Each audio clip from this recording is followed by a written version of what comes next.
Good morning, class. Today, we will discuss about the two-dimensional array, wherein our two-dimensional array has different parts. So, for our example here, when we say two-dimensional array, we are talking about array name, and we have two subscript, wherein we have I and J. It talks about the coordinates of the certain array, which means our two-dimensional array is represented by matrices. When we say matrices, ito yung naka-table natin, or matrix. Okay, so again, our array 1 is the name of our array. For our example here, this is the whole array, the matrix, and we call it as array 1. For I and J, paano natin makikita ang I and J ng array 1? So, for example, I have an element A, B, C, D, E, F, 1, 2, 3, 4, 5, 6. So, for our array 1, 1, 1, that represents A, because the coordinates of A is row 1, column 1. That means our I is the row, our J is the column.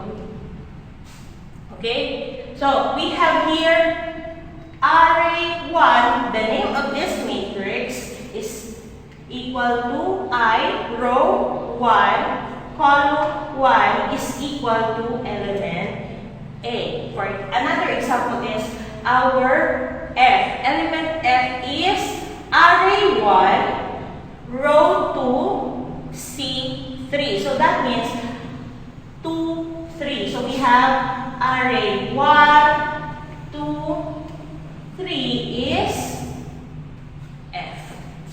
We are starting always with the row number bago yung column number. So yun lang yung basic ng array. When we read it by row, we're going to read it by array 1, 1, 1 is A, 1, 2 is B, 1, 3 is C, and so on. If we're gonna read it by column, it would be array 1, 1 is C1, R1 is A.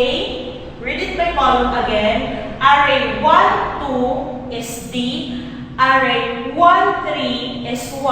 Array 1, 4 is 4. So, meron tayong two ways of reading ng array natin. So, pwede nyo yung mabasa again sa module ninyo, how to read it by column and how to read it by row. Okay. So, next, ito yung basic. Ang next natin na pag-aaralan, based sa module ninyo, ay meron kayo doon on how to create a magic square. Okay, so now we're going to create a magic square. So sa module ninyo, titingnan ninyo na meron tayo dyan algorithm for magic square, figure 2-17, wherein ang parameter na kailangan natin ay N. Sino si N? So, based on your module, si N is an odd number dapat, tapos N is an odd number. So, for example, ng odd number is 1, 3, 5, 7, and so on. Pero, pagdating sa magic square, ang rule natin dyan is hindi pwede si 1. Kasi, ang matrix ng 1, for example, ay 1 squared is equal to 1 pa rin. So, wala kang makikreate na table. Ang table mo lang ay ganyan.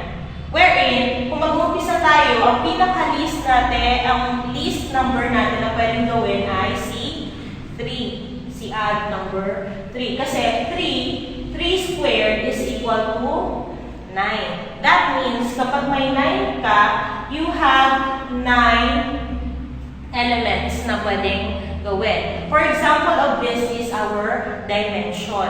Ang n natin ay 3. Ibig sabihin, si n ay may 3 columns and may 3 rows. Kung ita-times mo si 3 by 3, ang dimension, that would be equal to 9. Ganon naman, diba, pag sa basic. Diba, when we have 3 rows and we have 3 columns, ilan lahat? So, 1, 2, 3, 4, 5, 6, 7, 8, 9. Bali, nag-3 squared ka lang. So, that will be equal to 9. Okay, basic lang yon. Pero pagdating dito, pag ginawa natin si magic square, ano ba yung tinatawag natin ng magic square? So, ang magic square natin, kung nabasa nyo yun sa module natin, na dapat binabasa nyo din talaga, so, lahat ng elements or value na nandito ay kapag sinum up mo sila, kapag itong element dito, plus element dito, plus element dito, is equal,